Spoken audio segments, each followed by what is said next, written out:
My cheating wife who believed she seized all my wealth. During our split, suddenly appeared at my doorstep begging for cash from my hidden lottery winnings, but it was too late. She had already lost her wealthy husband. Be me, going to tell you something important first. No matter how smart or careful someone thinks they are, their arrogance will always trip them up.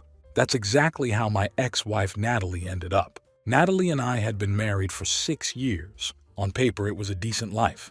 I had a stable job as a technical writer. She was a freelance graphic designer. We weren't rich, but we didn't have to worry about bills either. To everyone else, we probably looked like a pretty solid couple.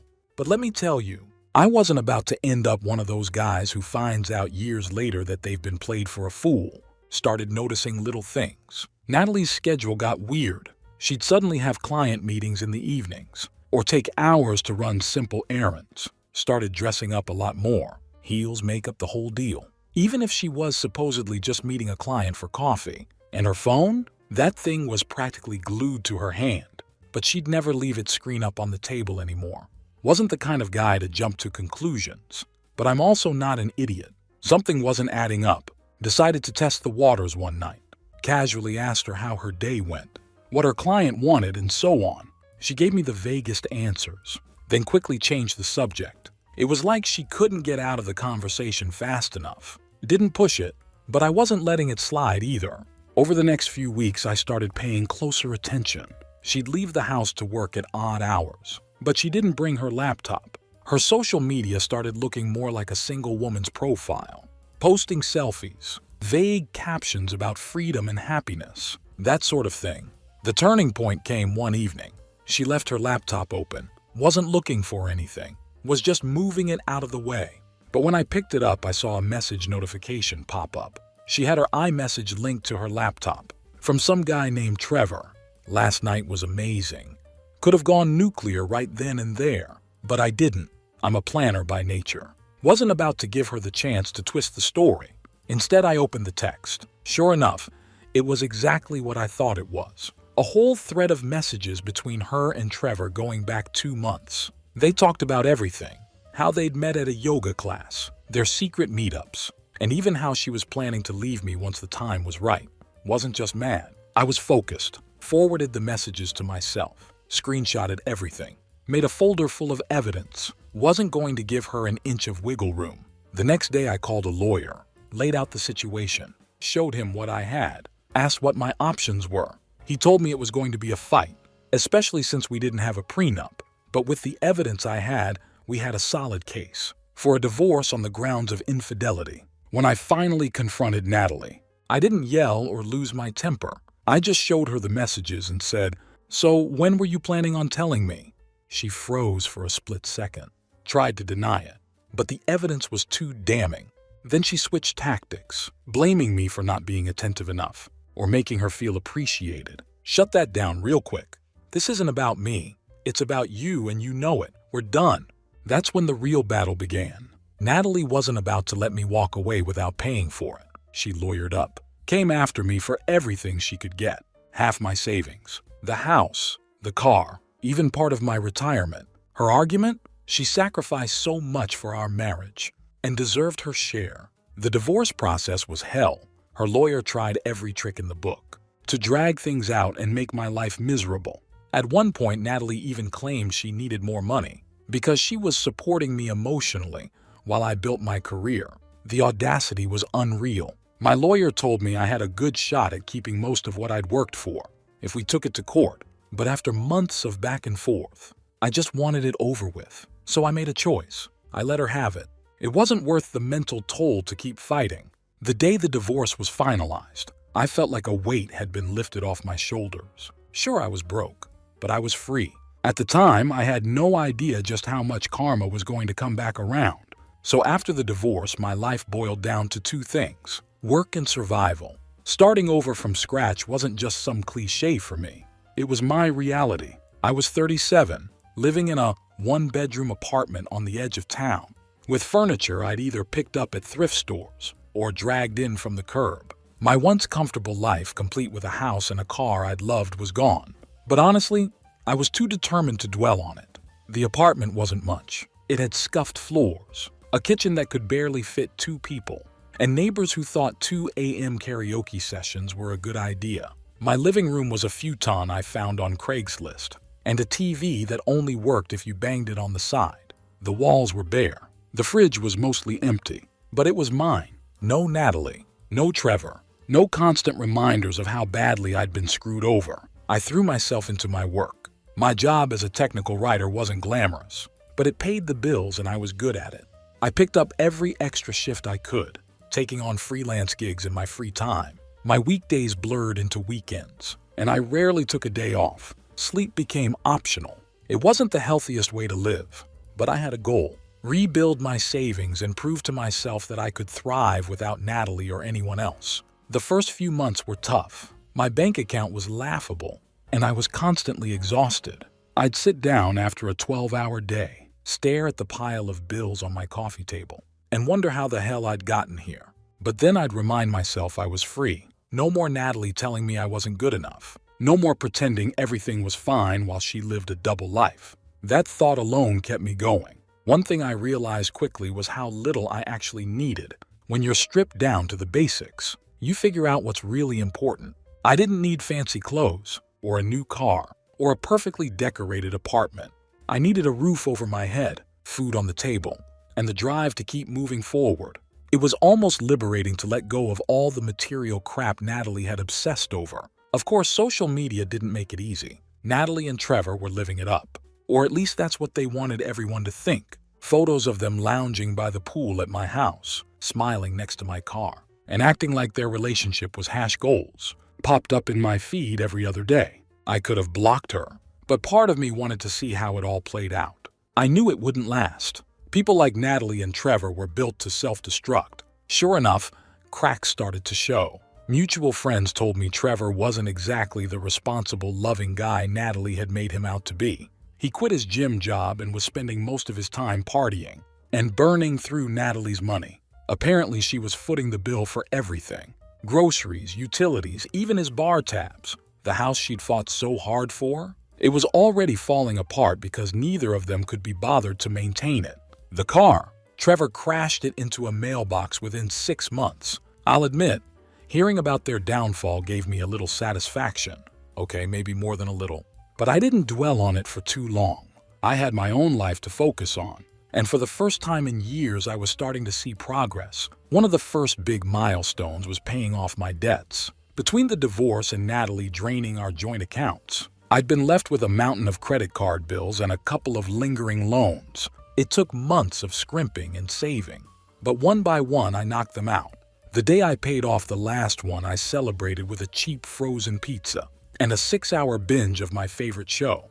It wasn't glamorous, but it felt damn good. Next came rebuilding my savings. I set up a strict budget, cutting out anything that wasn't absolutely necessary. No eating out, no impulse buys, no splurging on things I didn't need. I became the king of meal prepping, eating the same rotation of chicken, rice, and veggies week after week. It wasn't exciting, but it worked. Slowly but surely, my bank account started to grow. Around this time, I also started taking better care of myself. The divorce had taken a toll on my mental and physical health, and I was tired of feeling like crap all the time. I joined a local gym, not Trevor's obviously, and started working out a few times a week. It wasn't about getting revenge or looking better than Trevor. Okay, maybe a little. It was about feeling stronger and more confident in myself. Work was another area where I saw huge growth. All those extra shifts and freelance gigs paid off, not just financially, but professionally. I built up a solid reputation in my field, and after about a year, I landed a promotion. The pay bump wasn't life-changing, but it was a step in the right direction. More importantly, it was validation that I was capable of standing on my own 2 feet. As I started to feel more stable, I allowed myself a few small luxuries. I upgraded my futon to an actual couch, bought a decent coffee maker, and even treated myself to a weekend trip out of town. Nothing crazy, but enough to remind myself that life wasn't just about work and survival. I was allowed to enjoy it too. By the end of that first year, I was in a completely different place, financially, emotionally, and mentally. I wasn't just surviving anymore. I was thriving. Natalie and Trevor? Not so much. From what I heard, Trevor had drained Natalie's savings, maxed out her credit cards, and left her high and dry. She lost the house, the car, and pretty much everything she'd taken from me. Karma works fast sometimes, but honestly, I didn't care about them anymore. My focus was on myself and the life I was rebuilding. I wasn't rich or living some dream life, but I was happy, and that was more than enough for me. I'd learned that I didn't need Natalie, a fancy house, or a flashy car to feel successful. All I needed was my own drive and determination. The best part? I did it all without Natalie's drama or toxicity dragging me down. For the first time in years, I felt like I was in control of my own life, and that feeling was worth every struggle I'd been through to get there. One Friday after work, I was running errands, stopped at a gas station to fill up my car, was standing in line to pay for a soda, when I noticed a bright display of lottery tickets next to the register.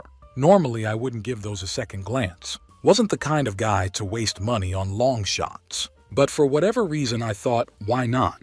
And grabbed a ticket, stuffed it in my jacket pocket, and didn't think about it again. The weekend came and went, and the ticket was all but forgotten.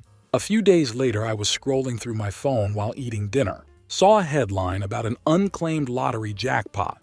The winning ticket was sold at a gas station in my city. My heart skipped a beat, jumped up, rummaged through my jacket, and pulled out the crumpled ticket. I wasn't expecting anything. It was just a silly impulse buy after all. But when I pulled up the numbers and compared them, I nearly dropped my phone. Every single number matched. I sat there for what felt like an eternity, staring at the ticket and refreshing the website to make sure I wasn't seeing things. This kind of thing didn't happen to people like me. I mean, who actually wins the lottery? The next morning, I took the ticket to the lottery office to confirm it. They ran the numbers, and sure enough, it was real. After taxes, I was looking at about $10 million. $10 million dollars. My brain couldn't even process it at first. I didn't tell anyone. Didn't want to be that guy who blows it all on stupid stuff and ends up broke in a year. I did some research and hired a financial advisor and an attorney before claiming the prize. They helped me set up a trust, which allowed me to claim the money anonymously. It was the best decision I could have made. Once the money hit my account, I sat down and made a plan. I didn't want to be one of those stories you hear about, the lottery winner who loses everything because they went wild. My advisor helped me put the bulk of it into investments and high-yield accounts. I wasn't going to touch that money unless I absolutely needed to. I did allow myself a few upgrades, though. First, I moved out of my tiny apartment and bought a modest house in a quiet neighborhood in Chicago. Nothing extravagant, just a 3-bedroom place with a nice yard and plenty of space. It felt good to have a home that was mine and mine alone. Next, I replaced my beat-up old sedan with a new reliable car. Again, nothing flashy, just something comfortable and dependable. That wouldn't break down on me. I also bought a few nice things for the house. After years of sleeping on second-hand furniture, it felt like a luxury. But that was it. No extravagant vacations, no designer clothes, no fancy watches. I didn't need any of that. What I needed was peace of mind. And for the first time in years, I had it. The weirdest part about winning the lottery wasn't the money itself. It was the freedom that came with it. I didn't have to stress about bills or work overtime just to get by. I could breathe. That kind of security is something I hadn't felt in a long time, and it completely changed my perspective. I also decided to give back in small ways, donated to a few local charities, and helped out some friends who were struggling. Nothing that would put a dent in my savings, but enough to make a difference in their lives. It felt good to share my good fortune, without making a big show of it. For the most part, I kept my win under wraps. I told my best friend Ryan because I trusted him completely. But I didn't even tell my extended family. People act weird when they find out you have money, and I wasn't about to invite that kind of chaos into my life. Life after the win was quiet and simple, just the way I liked it. I still worked part-time as a technical writer, mostly because I enjoyed it and wanted to keep busy. I spent my free time fixing up my house, going to the gym, and enjoying my newfound stability. Winning the lottery didn't make me a different person. It didn't solve all my problems or magically make my life perfect, but it gave me the chance to start over on my own terms, and for that I was grateful. Little did I know my past wasn't quite as far behind me as I thought, but for now I was just happy to be in a place where I could live my life without any drama, or so I thought. Let me tell you, nothing ruins a perfectly good afternoon, like seeing your cheating ex-wife standing in your driveway, leaning against a rental car like she belongs there. I almost didn't recognize her at first. It had been over a year since I'd last seen Natalie, and life hadn't been kind to her. Her once carefully put-together appearance was gone. She looked like she was trying to fake the confidence she used to wear so effortlessly. This wasn't the first time I'd heard from her recently. A couple of weeks before, she'd sent me a random Facebook message. Just a simple, "Hey, how have you been?"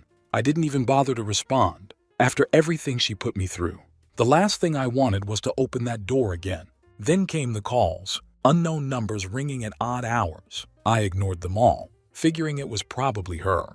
The thing about Natalie is she doesn't give up easily, especially when she thinks there's something to gain. Turns out I was right. So there she was, uninvited and unwelcome, flashing me a smile like we were old friends. I didn't even bother with pleasantries. I opened the door just far enough to step outside and block her view of the house. "Natalie, what do you want?" She tilted her head, trying to act casual, but I could see right through it. "Can't I just stop by to catch up? It's been so long." I crossed my arms. "We don't have anything to catch up on. Say what you came to say and leave," she sighed, dropping the act almost immediately. "Fine. I heard you've been doing well for yourself. Rumor has it you hit the lottery." There it was. I don't know how she found out. Probably through mutual acquaintances or social media whispers. But the moment she said it, I knew exactly why she was here. Natalie didn't just show up for nostalgia. She smelled money, and she wanted a piece of it. "Even if that's true," I said, keeping my tone as even as possible. "It has nothing to do with you. We're divorced, remember?" She shrugged like it was no big deal. "I'm just saying, we were married for years. Don't you think I'm entitled to something? After all, I supported you through so much." I almost laughed. Supported me? Natalie had taken half of everything I had, including the house and car, then ran off to play house with Trevor. But I wasn't about to waste my energy arguing with her. "You're not entitled to a thing. Whatever I have now, I earned after the divorce. You got what you wanted back then. Don't push your luck." Her smile faltered, and for a moment I thought she might back down. But this was Natalie we're talking about. She doesn't quit until she's either gotten her way or made a total fool of herself. "Well, I think we should talk about it," she said, stepping closer. "Maybe over dinner or coffee we could figure something out that works for both of us." I shook my head. "There's nothing to figure out. You should leave." Her expression hardened, and she dropped the fake friendly act. "I'm not leaving until we've sorted this out." That's when I realized she wasn't just fishing. She was planning something. Natalie wasn't the type to show her cards, unless she thought she had a winning hand. I didn't know what her angle was yet, but I wasn't about to let her worm her way back into my life. "Leave now or I'm calling the cops," I said firmly. She scoffed. "Fine, but this isn't over." She got into her rental car and drove off, but I knew she'd be back. Natalie didn't know when to quit, especially when she thought there was something in it for her. Sure enough, over the next few days, she bombarded me with texts and emails. She tried every tactic in the book: guilt, nostalgia, flattery. One text even said, "I was there for you when you were nothing. Don't you think you owe me something?" I ignored every single message. Blocking her number didn't help either. She just switched to emailing me instead. I started saving everything she sent just in case. Then came the second unannounced visit. This time, she didn't even bother pretending to be nice. She showed up on my porch and demanded to talk. "I'm serious," she said. "We need to settle this. If you don't want to do it the easy way, I'll have to take legal action." I raised an eyebrow. "Legal action on what grounds? We've been divorced for over a year now, Natalie. You've got nothing." She smirked. "Oh, I think I do. There are laws about assets acquired during marriage, you know. If you bought that lottery ticket while we were still married, I'm entitled to half." Her logic was as flawed as her sense of entitlement, but I wasn't about to let her see me sweat. "Good luck with that," I said, shutting the door in her face. I spent the rest of the day fuming. Natalie didn't care about the truth or the law. She cared about what she could get. And if she thought she had a shot at grabbing even a sliver of my winnings, she wasn't going to stop. That's when I decided to call my attorney, Amanda. I explained the situation, and she assured me Natalie didn't have a leg to stand on. "The timeline is clear," Amanda said. "You bought and claimed the ticket well after the divorce was finalized. She can try to make a case, but it won't hold up." Still, I knew Natalie. She wasn't rational, and she didn't back down easily. I told Amanda to start preparing just in case. A few days later, I got served with court papers. It was ridiculous, but it was exactly the kind of stunt I'd expected from her. As frustrating as it was, I wasn't worried. I had Amanda on my side, and we had the facts to prove Natalie's claim was baseless. But that didn't mean it wasn't going to be a fight. Natalie was determined to make my life as difficult as possible, and I wasn't about to let her win. The battle was just getting started. But if Natalie thought she could bully me into giving her a dime, she was in for a rude awakening. Walking into a courthouse to face your ex in a legal battle is a surreal experience. It's like being back in the worst parts of your life, but with everyone watching. The day of the hearing, I showed up early with my lawyer, Amanda. She was calm and collected as usual, and reassured me we had nothing to worry about.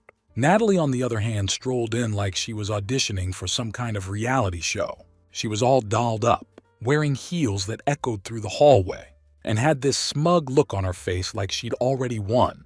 Her lawyer was right behind her, flipping through a folder full of what I assumed was a pile of nonsense they'd cooked up.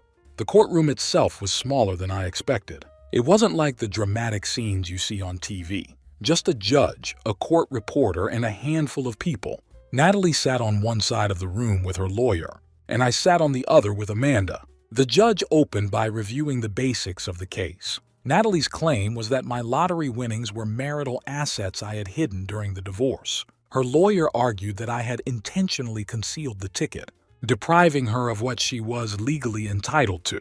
When it was Amanda's turn to respond, she started dismantling their argument piece by piece. She explained that the ticket had been purchased and claimed after the divorce was finalized. She handed the judge official documentation from the Lottery Commission, showing the exact dates the ticket was purchased and when the winnings were claimed. Then Amanda brought out the big guns, my financial records. She showed the court how the deposit from the lottery winnings occurred well after the divorce and was completely separate from any joint accounts Natalie and I had during our marriage. The judge nodded, taking it all in, but I could tell Natalie's lawyer wasn't going to give up that easily. Next, Natalie herself took the stand. She gave this tearful speech about how hard our marriage had been for her, how much she'd sacrificed, and how she felt betrayed when she found out about the winnings. It was pure theatrics. At one point, she even said, "I trusted him and he kept this secret from me.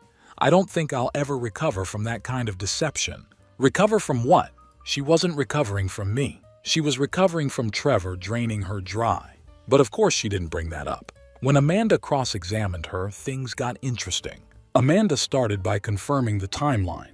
"Natalie, your divorce was finalized on this date, correct?" Natalie nodded. "And you've seen the documentation showing that the ticket was purchased after that date, haven't you?" Natalie tried to hedge, saying, "I don't know when he bought it. For all I know, he could have bought it while we were still married and just waited to claim it." Amanda didn't miss a beat. "Are you suggesting the Lottery Commission would falsify their records to align with my client's timeline?" Natalie stammered, clearly caught off guard. I'm not saying that, but what?" Amanda pressed. "The evidence is clear. You've seen it yourself. There is no overlap between your marriage and the lottery winnings, isn't that correct?" Natalie had no choice but to admit it. "Yes," she muttered, her voice barely above a whisper. Amanda didn't stop there. She pointed out how Natalie had received a significant settlement in the divorce, including the house, the car, and a portion of my savings. "You've already benefited financially from the divorce, haven't you?" Natalie tried to play the victim again, claiming she'd been forced to use that money to survive after the divorce. "So you're asking this court to award you additional money despite having no legal claim to it, simply because you spent through your settlement?" The courtroom was silent. Even Natalie's lawyer looked like he was regretting taking her case. When it was my turn to speak, I kept it short and to the point. I told the judge about the timing of the ticket purchase and how I'd gone through all the proper channels to claim the winnings. I explained how I tried to move on with my life after the divorce and how Natalie had shown up out of nowhere demanding money she had no right to. The judge listened carefully, then asked both sides if they had any final arguments. Natalie's lawyer gave some half-hearted speech about marital contributions and moral obligations, but it was clear he didn't have much to work with. When the judge finally delivered his decision, I felt like a weight was lifted off my shoulders. He dismissed Natalie's case as baseless and warned her against filing frivolous lawsuits in the future. He even went as far as to reprimand her lawyer for bringing such a weak case to court. Natalie looked furious. Her face turned red, and she clenched her jaw so hard I thought she might break a tooth. I half expected her to start screaming right there in the courtroom, but she held it together, barely. The whole ordeal had been stressful and unnecessary, but in the end, justice was served. Natalie had tried to take something that didn't belong to her, and she'd been shut down in the most public way possible. You'd think after losing in court, Natalie would have gotten the message. But no, Natalie being Natalie decided she wasn't going down without a fight. As soon as the ruling was announced, and we stepped outside the courthouse, there she was, waiting for me in the parking lot. "You'll regret this, Ethan," she screamed, her face red with fury. "You think this is over? I'll ruin you." I didn't respond, not a word. I just looked at her, shrugged, and walked to my car. Engaging with her wouldn't have done anything but feed into her tantrum. Besides, I had bigger plans. Here's the thing about Natalie. She's predictable. She thrives on chaos and thinks she's smarter than everyone else. But the truth? She's not nearly as clever as she thinks. I knew she wasn't going to let this go, and I decided it was time to teach her a lesson she'd never forget. Over the next week, I started planting seeds. Through a few mutual acquaintances, I casually let slip that I was looking into a high-profile real estate investment, a luxury condo project that was supposed to be the next big thing in Chicago. Of course, there was no such project. It was a complete fabrication, something Amanda and I cooked up specifically to bait Natalie. Predictably, word got back to her. It didn't take long for her to reach out, through one of the same mutual contacts, claiming she might be interested in partnering with me on this imaginary deal. She played it off like she was doing me a favor, saying she had connections in real estate and could help make it happen. I let her think she was pulling the strings. I told her I was intrigued and that I'd set up a meeting with the project's developers. What Natalie didn't know was that the developers were actually Amanda and one of her legal colleagues posing as real estate executives. At the meeting, Natalie came dressed to impress, acting like she was some kind of high-powered investor. She dropped all the buzzwords: ROI, equity stakes, market trends. And it was clear she was trying to convince us. She knew what she was talking about. She brought fake financial documents to prove she could back the investment. This was exactly what we were waiting for. Amanda and her colleague played along, asking questions and pretending to be impressed by Natalie's credentials. Meanwhile, I sat back and let her dig herself deeper and deeper into the hole. By the end of the meeting, Natalie was practically glowing with confidence. She probably thought she'd pulled one over on us, that she was about to secure a slice of this made-up real estate pie. She had no idea what was coming. After the meeting, Amanda and I reviewed the documents Natalie provided. They were laughably bad: poorly doctored bank statements, forged letters of credit, and a bunch of made-up nonsense about her assets. It was fraud, plain and simple. We took everything to the authorities, who were more than happy to get involved. Fraud cases like this are their bread and butter, and Natalie had handed them all the evidence they needed on a silver platter. A few weeks later, Natalie was arrested. From what I heard, she was blindsided. She had no idea the investment opportunity was a sting operation until the handcuffs were on her wrists. The fallout was spectacular. Natalie was charged with fraud, forgery, and a handful of other related crimes. Her fake financials and her attempt to manipulate her way into the deal made her case airtight. Her lawyer tried to argue that she'd been misled or tricked, but the evidence was overwhelming. The court didn't go easy on her either. She was slapped with fines, probation, and mandatory community service, and her reputation completely destroyed. Word spread fast, and soon, everyone in her social circle knew what had happened. She went from pretending to be a savvy investor to being the punchline of every joke. I can't lie. It was satisfying to watch her fall apart. After years of her manipulating, lying, and scheming, she'd finally been caught. and held accountable for her actions. It wasn't just about the money or the fake investment. It was about showing her that she couldn't keep walking all over people without consequences. For me, it was the perfect revenge. I didn't have to scream or fight or sink to her level. I just let her own greed and arrogance do the work for me. She thought she could outsmart me, and in the end, she only outsmarted herself. After the case wrapped up, Natalie tried to reach out to me one last time. She sent me an email, long, rambling, and full of excuses. She blamed everyone but herself, claimed she'd been pushed into a corner, and didn't have a choice. She even had the nerve to ask if I could help her out financially. Just until things settled down, I didn't respond. I didn't need to. She'd made her bed, and now she had to lie in it. The whole ordeal taught me a lot, not just about Natalie, but about myself. I realized that walking away from someone like her was the best decision I ever made. Winning the lottery was great, sure, but the real prize was being free of her toxicity and knowing I'd come out on top. No matter how hard she tried to drag me down, Natalie thought she could ruin me. But all she did was ruin herself. And honestly, I'm good with that.